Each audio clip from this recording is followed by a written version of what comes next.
it's your handy homegirl Danny from Danny Did It, and welcome back to my channel. In this video, I'm going to be quick, brief, and to the point. I'm going to show you guys how to change out your receptacle on your range stove.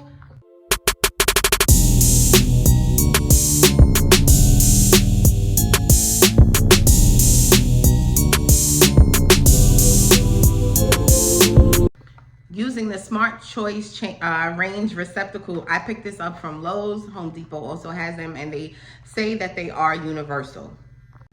So here we have an electric stove. It's not gas, it's electric, and the two small eyes are not working. The actual burner piece at top was replaced, and it's still not working. So what we're trying to do is salvage this stove without having to replace it fully. So before we even begin, make sure that you are pulling your stove out and disconnecting it from the outlet source. We absolutely don't want any power in this stove.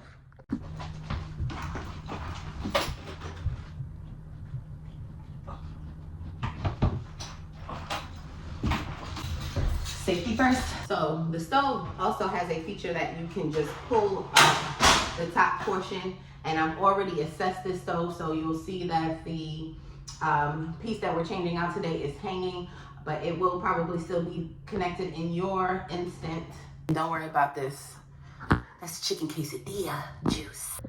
So again, we've got the front small eye and the back eye that is not working, so we are replacing this one as well as this one. So let's go ahead and get started. And this is what comes in the kit.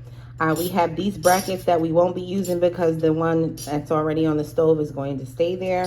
We already have some ceramic wire nuts to withstand the heat, and these are the leads that we are going to be replacing. And then this is the housing that you slip the leads into.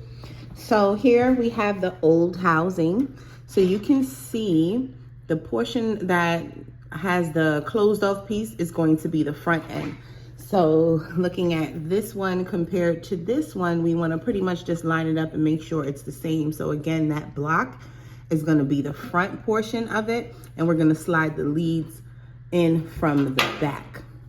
So this is the two leads. They are both hot, so you don't have to worry about which one is which when we're replacing the lead.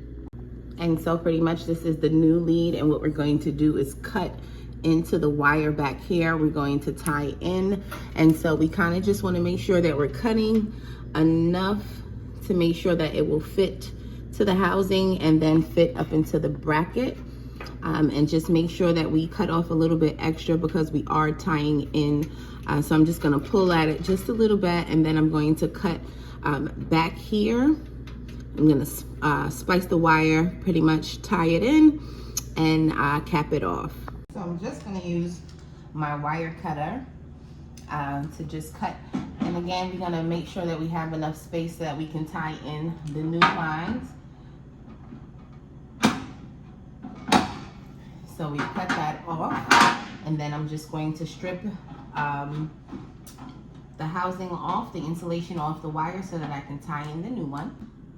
And I just brought you in closer so we can get a better look. So we're tying in the new lead. So what we're going to do is pretty much, and like I said, both of these leads are hot, so you don't have to worry about which one is which. So we're just going to meet both of them up together, and we're just going to just hand tighten them around each other. Get that connection nice and tight. And then we're going to use our wire nut and just tie that all the way in.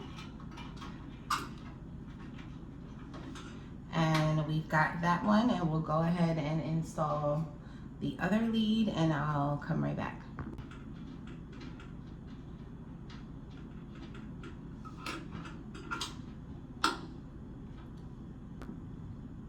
And like I said, once we make sure that the housing is set up properly, we're simply just going to slip those leads right into the grooves, and you'll see, if you can pay attention, that there's a marking, there's a little bit of a clip piece on here, and then you'll see how it lines up into the housing.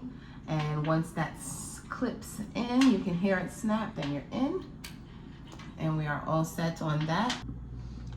And in this case, it looks like This one might be a little worn out, so what I'm going to do is just take my nut driver and remove the screw that's already here, and we're going to go ahead and just replace that with a new one. I mean, might as well anyway, since we're doing all the new leads and all of that good stuff. So we're just going to replace that, and we'll keep the screw because the new kit did not come with one, and we'll install the new housing.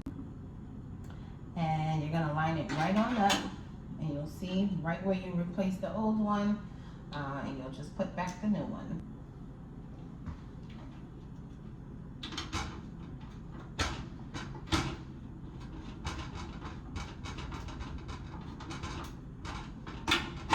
That other housing was just a little bit too big, so again, because of the wideness is why we went ahead and changed it.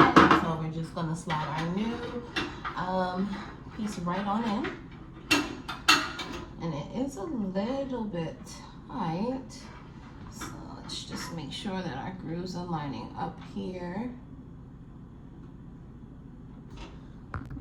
So what I did was tuck the wire nuts underneath the lip here. Again, they are ceramic, so they're able to withstand the heat, but I do want to just make sure that it is tucked away. So we've got the new bracket all installed. It is nice and secure. And we're gonna move on to the other eye before I plug it back in and verify that this worked. Okay, and with everything reinstalled and those are secured, I'm going to return the drip pan and the eye. And so the eye, these two pieces here, connect into the new housing that we just connected, and that's going to support your heating element. That's what's going to actually heat the stove. So we're going to return those, plug it in, and make sure we have power to the eye. All right, so we've got the stove plugged back in. We're just going to hit all of the eyes and make sure that we've got some heat and give it a couple of seconds just to confirm. So again, the big eyes were working, small eyes were what we were having issues with, and automatically I can feel the heat.